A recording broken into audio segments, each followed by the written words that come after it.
Halo teman-teman, kita ketemu lagi di dalam Intimate Project yang ke-14, The Art of Journaling.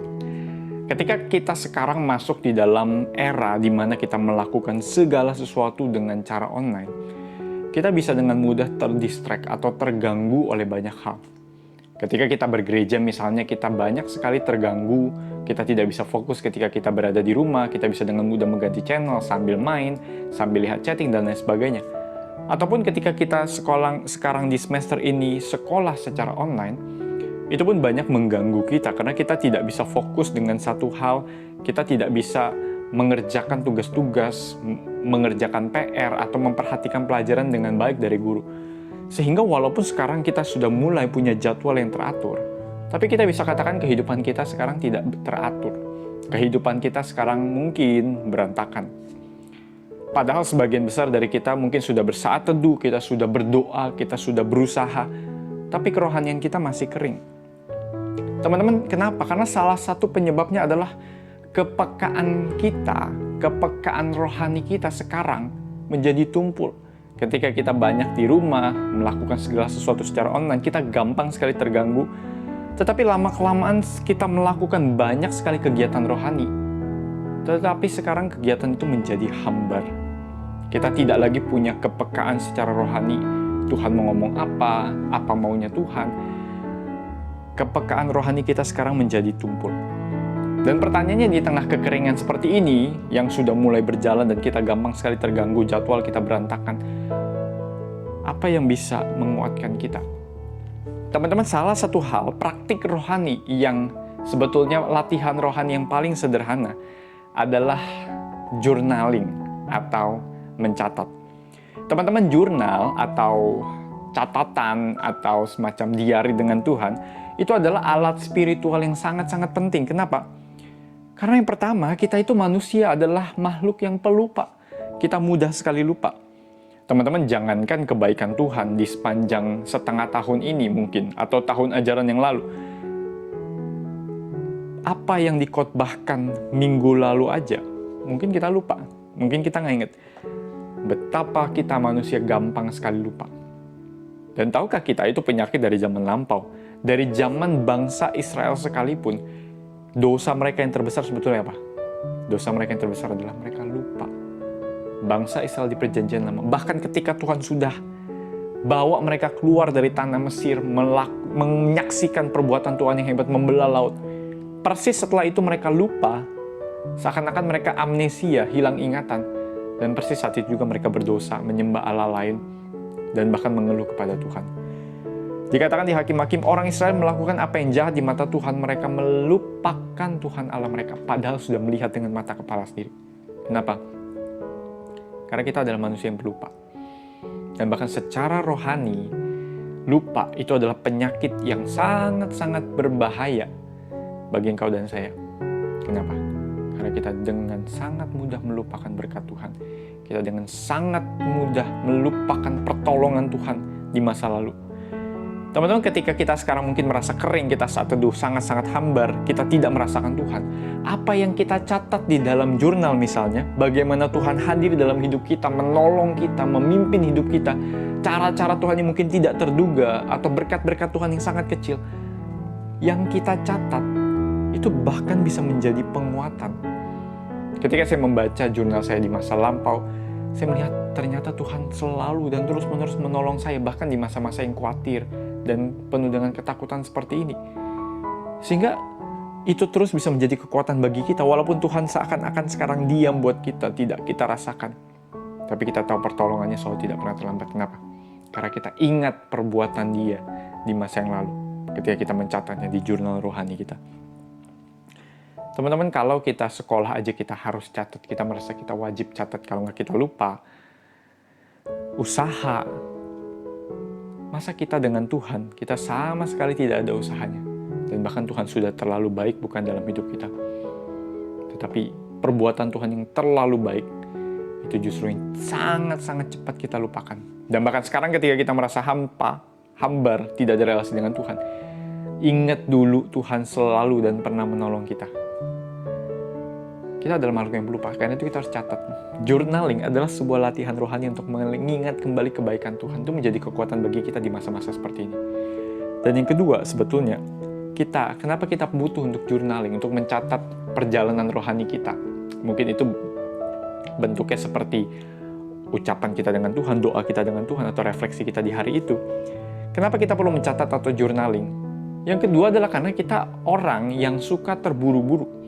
Kita hidup di zaman yang serba cepat dan menuntut kita sangat cepat, sehingga kalau tidak cepat, maka kita sekarang sangat-sangat gelisah. Kebaktian 1 jam aja kita mungkin udah kayak cacing kepanasan begitu. Apalagi saat teduh yang cuma 15 menit. Kita mungkin sudah merasa, yang penting buru-buru, yang penting saya sudah saat teduh, yang penting saya sudah berdoa, sudah baca firman, selesai. Bagi kita kegiatan rohani hanya sekedar itu. Teman-teman, journaling atau mencatat itu adalah alat untuk kita self-reflection, merefleksi diri secara rohani. Seperti ibarat gini teman-teman, ibarat kita sedang makan, kita butuh waktu untuk mengunyah dan mencerna. Sama seperti itulah ketika kita membaca firman Tuhan, ketika kita berdoa. Kita butuh waktu untuk memprosesnya. Dan journaling adalah alat yang tepat untuk melakukan itu. Kenapa? Karena ketika kita mencatat, itu seakan-akan tempo hidup kita tuh diperlambat. Dan kita dibawa untuk fokus, konsentrasi mencatat apa? Melihat kehadiran Tuhan dalam hidup kita. Oh, Tuhan hari ini hadir dalam hidupku dalam bentuk ini. Oh, Tuhan menolong aku hari ini. Oh, ayat firman Tuhan hari ini aku dapat dan Tuhan sangat menguatkan. Aku catat, aku simpan. Dan itu bisa menjadi kekuatan bagiku. Teman-teman, kita tidak merasakan Tuhan bukan karena Tuhan tidak hadir, tidak. Seorang penulis bernama Richard Rohr berkata, kita sudah berada di hadirat Tuhan. We are already in the presence of God. Kita sudah berada di hadirat Tuhan. Apa yang absen atau apa yang tidak ada adalah awareness, kesadaran. Tuhan tidak ditentukan oleh perasaan kita, tidak. Kita merasakan Tuhan tidak hadir, Tuhan tetap hadir. Tapi permasalahannya adalah kita seringkali yang lupa. Dan kita yang seringkali maunya terburu-buru ketika kita datang di hadapan Tuhan. Kita maunya cepat. Padahal relasi dengan Tuhan bukanlah sebuah paksaan atau sebuah hal yang cepat. Tapi itu sebuah proses. Dan journaling, mencatat setiap hari secara sederhana adalah proses kita berjalan bersama dengan Tuhan. Dan kita menemukan jejak-jejak Tuhan dalam hidup kita. Teman-teman, ketika kita journaling, kita berpikir ketika mau menulis, itu seakan-akan menjadi perjalanan rohani kita bersama dengan Tuhan. Ketika kita misalnya bersaat teduh, teman-teman mungkin tiap malam atau tiap pagi bersaat teduh, doa, baca Alkitab, daripada mungkin kita cuma doa, tapi kita tidak tahu apa yang kita doakan, kita belajar untuk menuliskan doa kita. Tuhan, terima kasih untuk hari ini. Aku bersyukur dan aku berterima kasih aku melihat penyertaan-Mu selama seharian ini. Atau pengalaman apa yang berkesan buat kita, yang kita rasa Tuhan hadir, itu kita catat. Ketika kita berusaha tulis, itu seakan-akan kita sedang belajar menuangkan, menumpahkan isi hati kita di hadapan Tuhan. Dan bukan hanya di hadapan Tuhan, kita belajar melihat diri kita, menumpahkan isi hati kita di hadapan diri kita. Ternyata ini loh yang saya rasakan. Itu yang seringkali tidak disadari, dan itu yang sangat-sangat dibantu dengan kita belajar untuk journaling. Teman-teman, kita belajar untuk mencerna pengalaman, perasaan, dan firman Tuhan yang kita dapat di dalam hidup kita sehari-hari. Maka ketika kita journaling, kita belajar untuk bertanya kepada diri kita sendiri. Teman-teman, tidak ada hal yang salah, tidak ada kategori yang benar dan yang salah dalam journaling. Bebas menggunakan kata-kata sendiri, tidak perlu pakai kata-kata formal, mau tulis dimanapun, di gadget, teman-teman di catatan sendiri, tidak ada yang salah. Semuanya bisa kita lakukan. Dan ketika kita journaling, mari kita tanya kepada diri kita sendiri, apa yang sedang saya rasakan? Coba tulis. Hal yang sederhana, tidak perlu panjang-panjang. Tidak ada patokan journaling harus berapa paragraf, berapa halaman, tidak. Apa yang kita rasakan, apa yang kita dapat dari firman Tuhan, itu kita catat, kita rasakan, kita resapi. Apa yang sedang Tuhan ingin katakan kepada saya. Seakan-akan kita belajar untuk menulis obrolan rohani kita dengan Tuhan di dalam journaling itu. Dan itu akan sangat-sangat membantu kita. Teman-teman, bisa banyak hal yang kita lakukan, yang kita jurnalkan melalui gadget, misalnya dengan aplikasi seperti Google Keep, Evernote, dan banyak aplikasi-aplikasi lain yang tujuannya adalah untuk note, untuk mencatat. Dan di situ kita bisa melihat, wah, gue ngomong sama Tuhan caranya gini ya. Wah, dulu Tuhan pernah menolong saya. Teman-teman atau teman-teman yang suka hand lettering, suka untuk journaling, suka untuk nulis, ini adalah sebuah pengalaman yang sangat berharga. Dan saya masih ingat, ketika dulu saya remaja, saya diberikan sebuah binder. Dan di situ saya mencatat hal-hal rohani yang saya dapatkan setiap waktu di dalam binder itu. Saya belajar untuk menulis, saya belajar untuk mencatat. Dan ketika saya buka kembali catatan itu, saya buka kembali apa yang saya punya, saya belajar untuk melihat ketika saya sekarang mungkin tidak merasakan Tuhan, Tuhan selalu hadir. Dan disitulah saya mendapat kekuatan ketika apa? Setiap waktu saya belajar untuk menulis jurnal saya di hadapan Tuhan. Itu seperti sebuah tumpahan perasaan saya di hadapan Tuhan. Dan di situ saya belajar, dan saya belajar untuk menemukan Tuhan. Sebuah alat rohani untuk berefleksi diri di hadapan Tuhan. Teman-teman, ketika kita datang di hadapan Tuhan, cobalah salah satu praktik rohani di journaling. Dan ada beberapa hal yang mungkin kita perlu tanyakan kepada diri kita sendiri.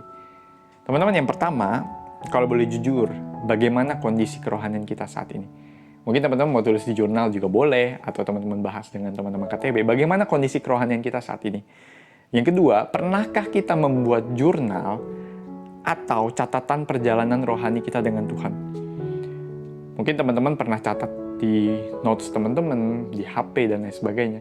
Jika teman-teman pernah, apa yang biasa teman-teman catat? Mungkin teman-teman bisa sharing kan dengan teman KTB atau dengan teman-teman lainnya.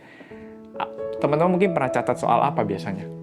Mungkin ada pengalaman yang menarik yang bisa teman-teman bagikan kepada teman-teman. Yang terakhir, yang ketiga, coba buat satu proyek selama seminggu. Sebuah proyek jurnal yang sederhana. Teman-teman ambil waktu setiap hari menulis journaling. Journaling ini bisa isinya tentang saat teduh teman-teman, apa yang teman-teman dapatkan, Tuhan bicara apa, atau tentang refleksi selama seharian itu. Hari ini aku rasain apa sih? Hari ini aku melihat penyertaan Tuhan apa sih? Atau aku lagi bergumul apa sih? Apapun yang teman-teman ingin tumpahkan di sana berkaitan dengan relasi teman-teman dengan Tuhan maupun dengan sesama, coba catat, coba jurnalkan. Sependek apapun atau sepanjang apapun itu. Coba belajar selama 1 minggu rutin tiap hari selama 7 hari ke depan. Coba kita catat. Dan nanti minggu depan kita akan coba bagikan, kita akan coba sharingkan mungkin. Dan kita akan lihat bagaimana Tuhan menolong kita melalui hal sederhana seperti jurnal.